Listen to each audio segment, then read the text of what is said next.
जी हाँ, भ्रष्टाचार को अगर जड़ से मिटाना है तो अब की बार सही उम्मीदवार को जिताना है। नगर परिषद हाजीपुर वार्ड संख्या 44 के भावी वार्ड पार्षद महिला प्रत्याशी देवंती देवी चुनावी मैदान में आ खड़ी हुई है, तो अपने वार्ड का समुचित विकास के लिए इन्हें एक बार सेवा का मौका अवश्य दे और निवेदक बिंदेश्वरी राय और पति इंद्रजीत कुमार के हाथों को मजबूत करें। नगर परिषद हाजीपुर वार्ड संख्या 44 की जनता जिंदाबाद, देवंती देवी जिंदाबाद, बिंदेश्वरी राय जिंदाबाद, इंद्रजीत कुमार जिंदाबाद।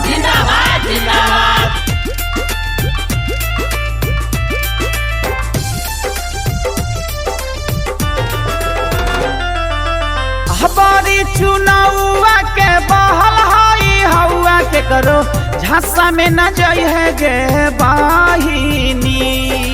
हमारी चुनावा के बहल हई हवा के करो झांसा में न जाई है गे बाहिनी।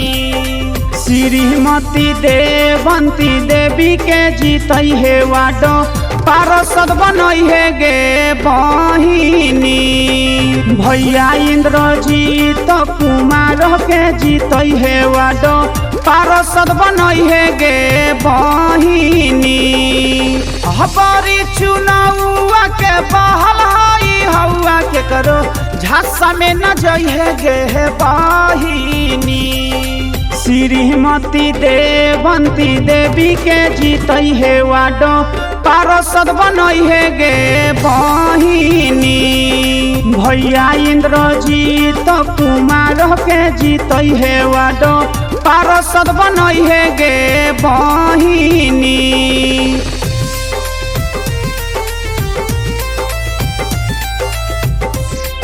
नगर परिषद हाजीपुर वार्ड संख्या 44 की जनता जिंदाबाद, देवंती देवी जिंदाबाद, बिंदेश्वरी राय जिंदाबाद, इंद्रजीत कुमार जिंदाबाद।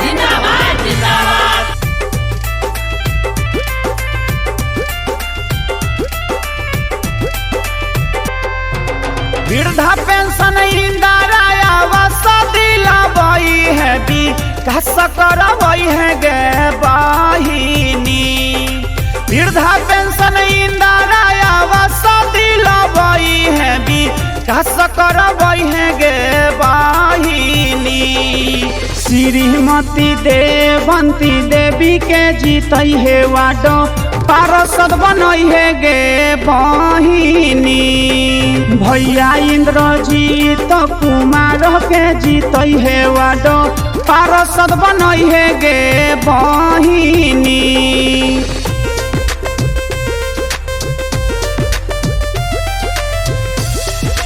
नगर परिषद हाजीपुर वार्ड संख्या 44 की जनता जिंदाबाद, देवंती देवी जिंदाबाद, बिंदेश्वरी राय जिंदाबाद, इंद्रजीत कुमार जिंदाबाद।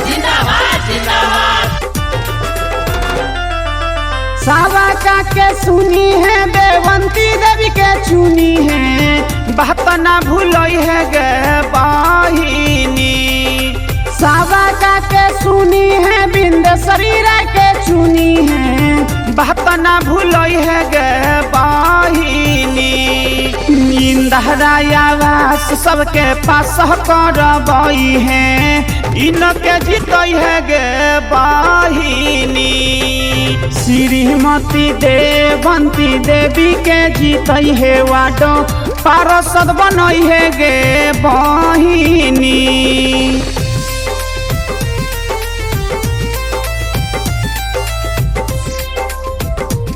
नगर परिषद हाजीपुर वार्ड संख्या 44 की जनता जिंदाबाद, देवंती देवी जिंदाबाद, बिंदेश्वरी राय जिंदाबाद, इंद्रजीत कुमार जिंदाबाद।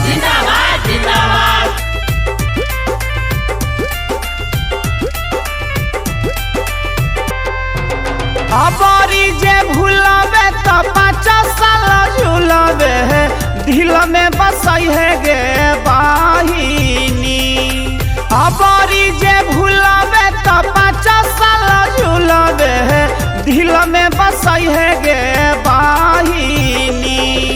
श्याम सुनील कहता रे गाही कर गानामा इनके जीतई है गे बहिनी भैया इंद्रजीत हवन साचा ना सानामा इनका ना भूलई है गे बहिनी हमारी चुनावा के बहल हई हवा के करो झांसा में न जई है गे बहिनी श्रीमती देवंती देवी के जीतई है वाडो पार्षद बनई है गे बहिनी भैया इंद्रजीत कुमार के जीतई है वाडो पार्षद बनई है गे बहिनी।